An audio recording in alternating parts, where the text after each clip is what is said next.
There's this special kind of dread that crawls up your spine when you're working alone after midnight. The whole world just goes quiet, right? The shadows stretch out, and every single sound, every creak, feels like it's 10 times louder.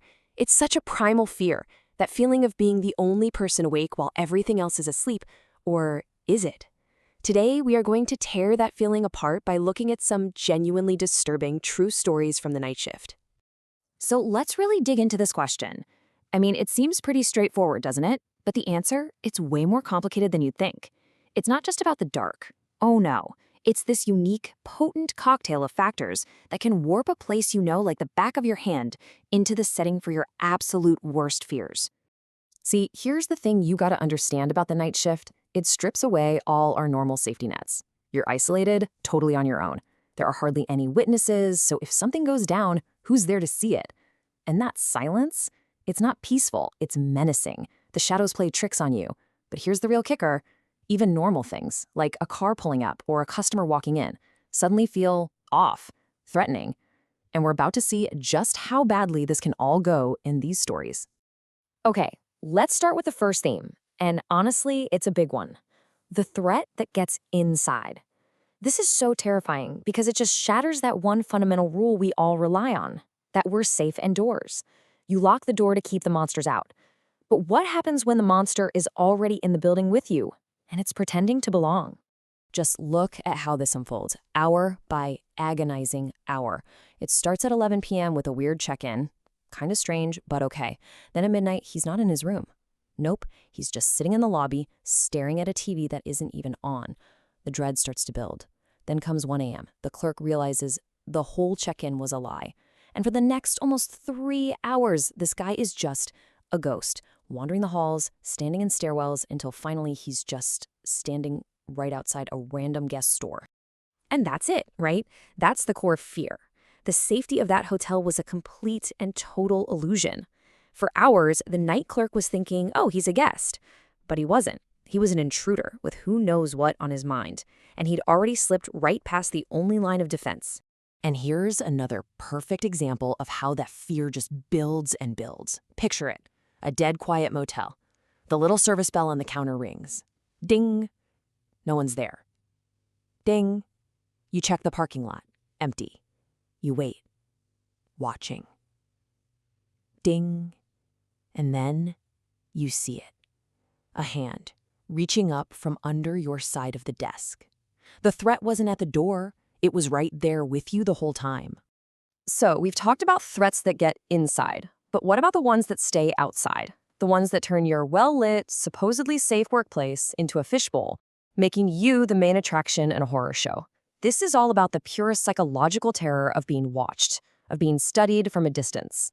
This quote, it is just bone-chilling in how it's framed. This is what a stalker named Paul actually said to Meredith, a gas station clerk. He's not yelling, he's not making obvious threats. He's twisting his creepy, obsessive behavior into some kind of deep, empathetic connection. It's a textbook move in psychological manipulation.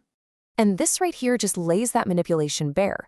Look at the 2 columns, his words versus what was actually happening. He says he's just curious, but he knows her name when she's not even wearing a name tag. He claims he didn't mean to make you uncomfortable after leaving a creepy close-up photo of her. He admits he might have been too forward, while in reality, the police found a notebook detailing her entire schedule. It's a smokescreen, right?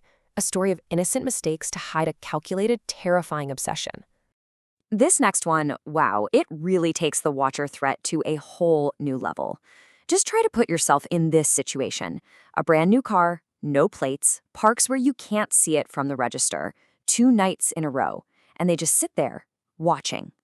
Then it gets worse. A second car, identical, also with no plates, shows up. This isn't random anymore. They're working together. And the moment other people show up, the moment they're noticed, they both just peel out. This wasn't just some creepy guy. This was coordinated. It was predatory. And it is absolutely chilling. Okay, so we've gone through these absolutely terrifying stories. But what's the common thread here? Why do they get under our skin in that very specific, unsettling way? It's time to break down the shared tactics, the formula that turns a creepy encounter into a full-blown nightmare. This right here is the absolute key to all of it. The concept of the ambiguous threat. It's not a monster with claws jumping out at you. It's the man staring at a blank TV. It's the car with no plates sitting in the dark. Nothing they're doing is technically illegal, not really, but it screams that something is deeply, deeply wrong, and your brain just goes into overdrive, filling in the blanks with all the worst-case scenarios. That uncertainty, that's often way scarier than any direct attack. And this really pulls it all together. You can see the pattern so clearly. Every single one of these stories involves a major boundary violation, right? Whether it's getting into your personal space or your personal information, they all use that ambiguous threat we just talked about, actions that are just off. And critically, they all escalate the fear slowly, step by step. That slow burn is exactly what makes these encounters so incredibly terrifying. You know, the actual event might only last a couple of hours, but the impact, that psychological echo, that can last a lifetime. The real story isn't just about what happened on that specific night. It's about every single night that comes after it. This quote from Meredith, the gas station clerk, just says everything, doesn't it? The immediate threat of Paul is gone. He was caught. But that feeling of being hunted, it doesn't just vanish. A totally normal, everyday thing like headlights in your rearview mirror is now forever stained by that experience. The fear literally follows her home. And in the end, that's what it all boils down to. The true horror in these stories comes from that razor-thin line between a creepy story you tell your friends and an absolute tragedy. The intruder who was caught, the stalker who was stopped. The horror lives in all those terrible, infinite possibilities that were so narrowly avoided. So I'm going to leave you with this question to think about. All these stories, they work because somebody decided to break the unspoken rules of society. You don't pretend to be a guest to get inside somewhere. You don't hide under someone's desk. You don't stare at a stranger for hours on end. It really makes you wonder, doesn't it?